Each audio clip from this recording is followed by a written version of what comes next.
call this meeting to order, a regular meeting of the Isla Vista Community Services District Finance Committee. I'll announce that this meeting is being recorded.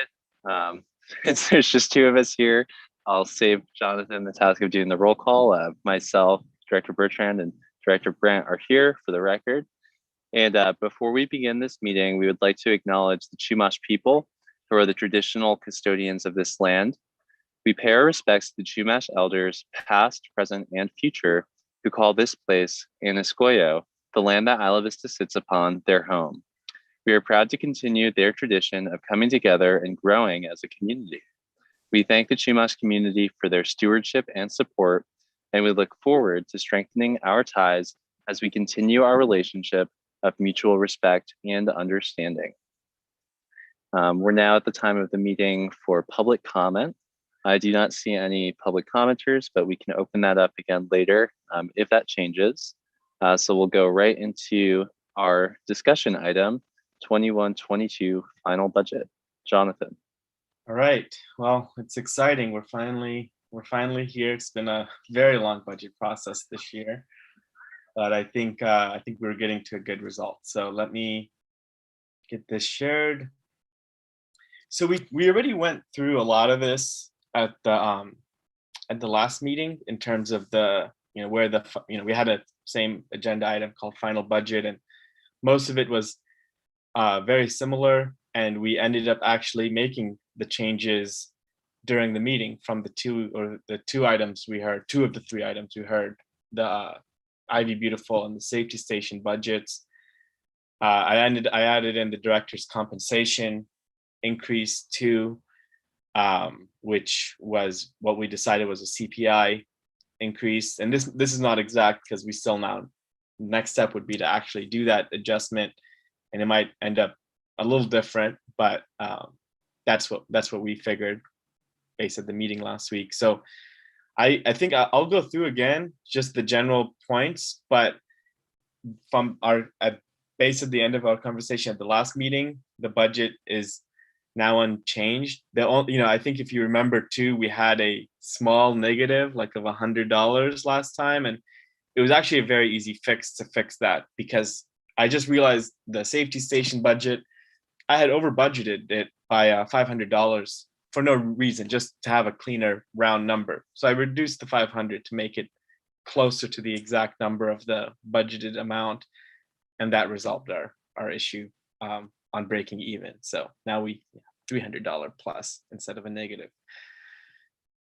That's the real only change. So I'll go over the highlights again of each section, just for the benefit of anybody who does want to tune in to learn more ahead of the board meeting next week. But we're gonna go over it again then as well.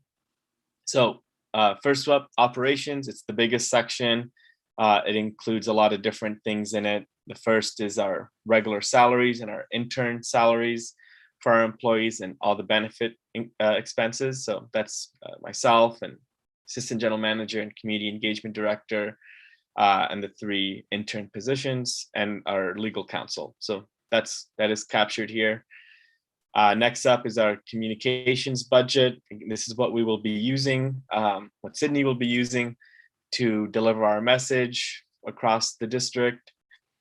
The next is the office budget, which is a normal budget and doesn't include the large supply purchase, which we'll probably just do out of our equipment reserve, or just overspend on this one and reimburse ourselves from our equipment reserves in our budget. But I'm not going to put an exact budgeted amount since we're still working those things out right now, and it's still in flux. So kept the office budget the same instead of changing it now.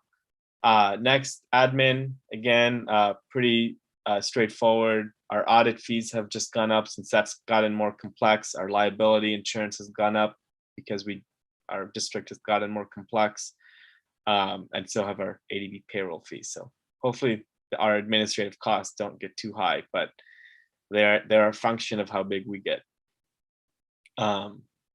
Our board, and then this is where it changes, where we're now going to do our board stipends, which are $100 a meeting or day of service right now, and then we're going to increase that by the CPI. we're going to do something. Well, we haven't made that decision yet through our board, but we budgeted for an increase in the CPI, and we can make that final decision of what that exact percentage is in the future. So that's operations. Next up is community programs. This is, again, the second biggest part of the budget. First section is the community room. We did not end up adding the utilities section and the maintenance operational parts of this budget, just because there's a lot of unknowns still, and that I think that would be better to do as a budget adjustment in the future when we have more clarity on what those costs are or what our situation is and the part of the fiscal year we're in, because we really don't know. We're already 2 months into the fiscal year right now, so it just makes calculations harder to do when we don't know what month they'll start. But we kept in our staff salaries, which we're currently in the hiring process right now, for the assistant general manager for community programs. And we've got our programming money and our grant writing money for the community center and its own dedicated marketing budget, which all the other programs don't have this anymore, except for the community center. Next up is special projects, which our committee decided to keep at 60,000 this year compared to last year. This is up to the board to determine how to spend throughout the year on what comes up. And the next thing is the Survivor Resource Center, which we just signed a new lease for with Stessa so that we can start operating it again. So now it has a budget for any things that come up throughout the year. Program development, we had it 0 because I think a lot of the concept of this is going to be in the special projects, it looks like, from what we've talked about. Community garden, Stain, Compost Collective, we've got our new manager and our pretty much status quo operations with an expansion budgeted in to do more houses. And then the community festival, looking at something in spring. That's community programs. Housing, no major change here, still the same. For our rental housing mediation program, money for a mediator, money for outreach workers of some kind. And yeah, that's it, that's in there. Next up is our public safety. We've got our safety stations. Now this 84,500 is the budget for 3 safety stations, and our interpersonal violence investigator, which is staying the same cost this year, but has been raised to me that the price will be, they want to discuss price increase potentially for next year. So keep that in mind, but right now it's the same. Parking study, 25,000, still the same, which is just finished the STEP grant RFP, gonna start moving on to the parking study, getting that done. So we're moving into implementation of that, and then we've got the STEP grant in here as well. And these, that one's fully funded. It's net 0, but it's in there to be reflected what we plan to spend. Next up is our public works. So beautification, we've got our money here for C-Click Fix and our, the technology end of the program, like the extra user accounts to use it. And then this 122 is for the project coordinator and the 4 crew members who work 20 hours each. So that's 80 hours of beautification services per week we can provide with this. We did move our infrastructure to 0 because we can use our capital outlay account that we've now fully funded if we had any projects, and then public art at 5,000 again. And that's another one where we need to do something. We would either need to come up with a solicitation process or have some way to engage people to submit something to use this, but it's been a goal to implement. And then lastly is community planning, which is just a general budget for 30,000. Like we've talked about, I've been talking to what we can do soon to take action on this in terms of figuring out how to use this $30,000, but it doesn't have a specific purpose besides helping educate us and inform us and get us more up to speed on planning issues in the Isla Vista Master Plan, and get us get us and the public educated is what I've heard us talk about, is using this for. So that's what we would be looking to do. So 1.4 million is the budget as a whole, and that's expenditures. And in terms of our revenues, 1,024,000 for the utility user tax, which you'll see is less than this year that got brought in, but that's because we just used the most conservative numbers that we have available. So that's it. It'll hopefully go up, but that's what we're budgeting. This is the funding from UCSB, which is the the total cost of the public safety programs minus what we have in our reserves left over from previous years. And then that's, whatever is needed left to fund them is this 185,000 from the UCSB grant. This 115,000 is what the STEP grant has brought in. So it brings in 4,500 to pay for Sydney's position, and then 110,000 to do the other activities.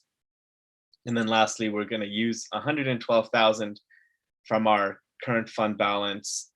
The part of that is the compost collective grant is 37,000. 21,000 is UCSB money that UCSB had given us for that mediation program.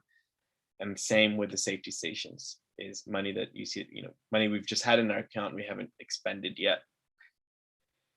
So that's our revenue, 1.4 million. And yeah, that's the end of the presentation. And yeah, happy to take any questions on this at this point. My next step after this, if once you all approve of this, is I'll put together that budget packet. It's pretty much done, but update it and put it together for our board to consider and approve on Tuesday. Well, Jonathan, I think you did a really good job on this. Congratulations. I know this was no small order, and you've had a lot of other responsibilities at the administrative level too over the past few months. So great job putting together this final product. I really appreciate that we did the heavy lifting over quite a few months, where we were able to gradually build this, and now we have a product that I think really reflects the policy priorities of the board and the needs of the community. I have one specific idea, but I'll go to Director Brandt first for any comments or questions. Well, I agree with Director Bertrand that this budget is very well put together, and I'm really happy with the final product. The one question I did have was on the UCSB money. Do you have a graph that's got the amount of money that we have asked for versus that we haven't asked for? I don't have that as an exact graph. That's easy to do because I do have the money tracked. But what I have here, at least, is the fund balance. So you can imagine what the numbers are, because in 18-19 we had 200,000. We used 107,000, so we had 93,000 left. Then in 1920, we had 102 now built up, so we must have used 190,000 that year, approximately, and then pretty much the same these 2 years is using 190,000, and now this year we're using 185, which is going to give it another bump at the fund balance. So this is money, that's sitting with UCSB right now. It's not in our accounts, but it is there to know that. Great. That's exactly what I was looking for. I'm glad that's in there, just to have that on paper, so there's a record of that and it's being kept track of. That's great. So yeah, that is where we have a lot of flexibility here in saying we have this 592,000 in our undesignated, and then we have 124,000 with UCSB, and then 700,000 undesignated reserves, along with our 800,000 committed fund balance. So pretty good position. Well, aside from putting numbers on the paper and presenting it in a easy to digest and aesthetically pleasing way, you've also done an excellent job managing our finances to get us to this place where we're able to expand services in multiple programs, and we also are very secure when it comes to our fund balance and our reserves. So I feel like we're in a really good place with this, and I'm happy with the outcome. Yeah, we're pretty good position. Couldn't agree more. So I'm looking to see if we have any community members who have joined us. I don't see any right now, so no public comment. So what you mentioned as the change from the last time, Jonathan, was the CPI for the director compensation, which definitely appreciate the intent of that.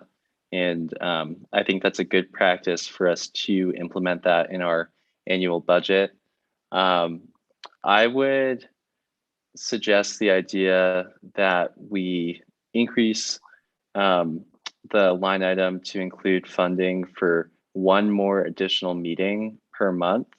And obviously that's not saying that our board should meet more often, but that is for committee meetings or other special assignments that directors take on, understanding that not all directors will, but to be consistent with our policy and to move in a direction that makes serving on the board a little bit more accessible for community members. So what I would propose, and this is just a simple calculation, is if before the CPI, it costs $700 per day of service if all board members are present, I would suggest adding 700 more per month, which comes out to a total of 8,400. I think it's good for us to budget that. I think we can see over the course of this year with that increased budget, if directors do end up drawing down on it or not, and we can go from there. But I think that's a modest increase that helps us move in the direction while also realizing the financial constraints that we're in. And I guess I'll put that out there first. I want to hear from both of you on your thoughts on it, and then I have some ideas from where we might want to consider moving money should there be support for that. Yeah, I'll say I support the idea of increasing the number of days of service per month, and we've talked about it before, but I think this is an important thing for us to do in terms of sustaining the health of our district. Right now, we are very blessed with a very engaged board of directors that has very little turnover outside of election cycles. And I'd really like for that to stay that way. I think it's healthy for democracy. I think it's healthy for the district to have that stability on the board. And I think that this will really help in the future be something that is able to be worth folks' time in order to serve. Because we know that even outside of the 3 technical days of service or 2 technical days of service, there's so much work that all of our board does in communicating with the public, all hours of the day and night, whenever there's emergency sirens, trying to help communicate with the public about whatever it is that's going on. So I really view this as a step towards helping us continue to sustain our board's health. Agree with that.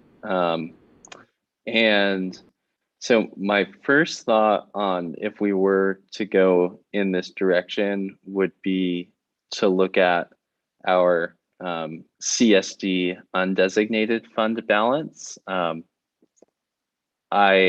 That's kind of my first thought, just because we are in a good situation there and we are meeting all of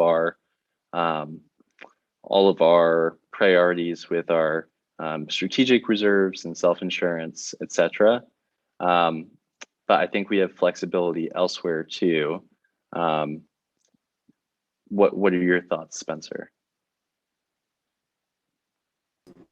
I'd like to hear from Jonathan if he has any thoughts on other potential ways to do it in the budget, but I've been thinking about the undesignated fund balance as well. Yeah, I think that could work.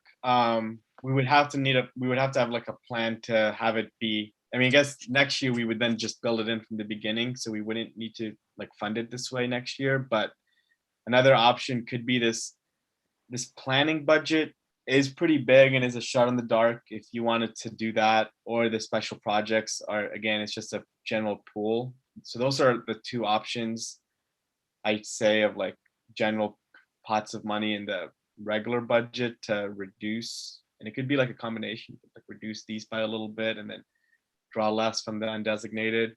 But I would say those are the only two places in the budget, at like in the regular budget, to reduce, if that's the route, if we wanted to change expenses to make up for this.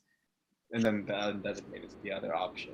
So yeah, I guess you have three options: undesignated, the special projects, or the community plan. Yeah, hearing that, I would favor the undesignated fund balance, just because I don't like the look of us making an adjustment that could potentially limit our ability to follow through on a service or a project or anything. I think that funding is there for a reason, and so I think that it's good where it's at. And so for the, go ahead.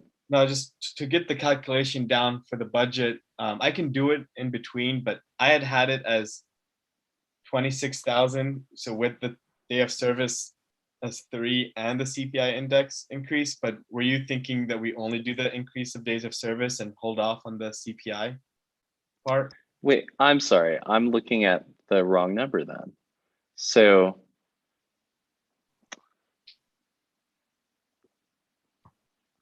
you have 3 in there for a total of 29,470. Yeah. I'm sorry. I was looking at a old number then. Yeah. So yeah, it's a new cost of $10,000 is what we need to make up for having 3 days at 104, which is 4% CPI, and then including the Medicare and unemployment costs and all that. Right. But now, so the 3 days of service that you have reflected in column H, did you just type in three? Was that 2 previously, or did you already have that 3? It was always 3. There's a 2 one here. This is what we had last time. It was like 4, 3, 2 comparison of what they all cost to do. Because this is 2, but now with 104, and then this is 3 with the 104, and 4 days of 104. Okay. And then this so is the, got it. So I'm supportive of what you have in column H. okay, column H. So let's do that. Let me put it. How about you, Spencer? I agree. Can you go back to the table for a second? Oh yeah. So it's column H, and then the red goes along with it because that's like our cost. So that's what we would draw from the fund balance. Got it. Yes. Yeah, I'm supportive of the final number in column H and the increase in column I. So I'll put this in, so just so we see it done. Let me put in the new other numbers because they're new calculations. Our unemployment rate went up. I don't know why. Oh, here it is. It did it automatically. All right. So now it's at 29,470, like we had said it was going to be. And then let's just go make sure. So we can see that there's a deficit here of only 94 because we had some other surplus already sitting there. So we can just say we'll draw 9,500 from our undesignated fund balance. And that means our budget is pretty much perfectly balanced. $39 positive. Perfect. Well, thank you, Jonathan. I appreciate that. I think we'll have a good case to make for our board. And we're still some of the least paid special district members in the county. But I think that board members and potential future board members will appreciate having a little bit more support. So thank you. No, it's we do need to have a strong board. It's where it all starts. So. Yeah. So that was my only proposed change. Like I said before, I think everything's in really good shape. But do you have anything else you want to highlight, Jonathan? Yeah, just nothing specific really. I mean, I'll show you some sheets on here that I've been working on that I'll put as part of like the budget packet as like part of the analysis. But for example, I showed you guys this one already, but this is kind of, you know, our ongoing in-house, what we spend, our ongoing contracts budget, and our allocated but not ongoing budget, just so we know, like, you know, which one is bigger, where the money's going. Like you can see, like we do 2,000 and 3,000 are all in-house, but then everything else is contract. Just so you know, like where the kinds of money on knowing the ongoing versus not ongoing is important. It's like, what can we actually allocate in the future? And then this other one that I'm working on, I don't know if I'll put it in the budget, but it has a use for something else, is the this historical revenue look of looking at all our revenue from all our sources over the years and kind of tracking how it's been changing. So I don't think this will be in the budget. We'll just have this one, which is our, you know, it has last year's revenues and this year's projections in it. But yeah, nothing else to add. That's pretty much it. We're in a great spot, and yeah, nothing else to add. We did well. Cool. Well, fantastic job. And I see that we still don't have any community members with us for public comment, but I'm sure we'll have people at our regular board meeting. Do you need us to take a motion and vote to forward this to the board? I don't think we need to do that. I guess I didn't even put give direction on needed amendments, Okay. which you guys did, and we took into account. So yeah, we're ready to go and to submit this to the board now. And just to give you another quick updates is, so we did the actual legal notice of putting this in the newspaper back in June, so that people know that the budget's being considered on Tuesday. But what Sydney also did was she went and contacted everybody who filled out our budget surveys and let them know, like, directly that, you know, thank you for filling out this survey and you can come engage on this day. So hopefully we do get some people who are interested, because they did already do one thing, to come check out the meeting. But we did put the word out legally, and we did some actual community engagement to let folks know. So hopefully That's great. people there. And then the final report, which you guys looked at, will be part of the final budget packet, like it usually is. So yeah, we'll have that whole, you know, packet ready by Friday for everyone to easily understand, because this is easy for us maybe, but I think even for others this might still be hard to look at. So I'll break it down easier to understand more in that letter. Cool. Well, great job. Thank you so much. Do we have a motion to adjourn? So moved. I'll second. I vote aye. Aye. All right. Thank you so much. Have a good night. See you all soon. Thank you. See you guys. Everyone. Bye.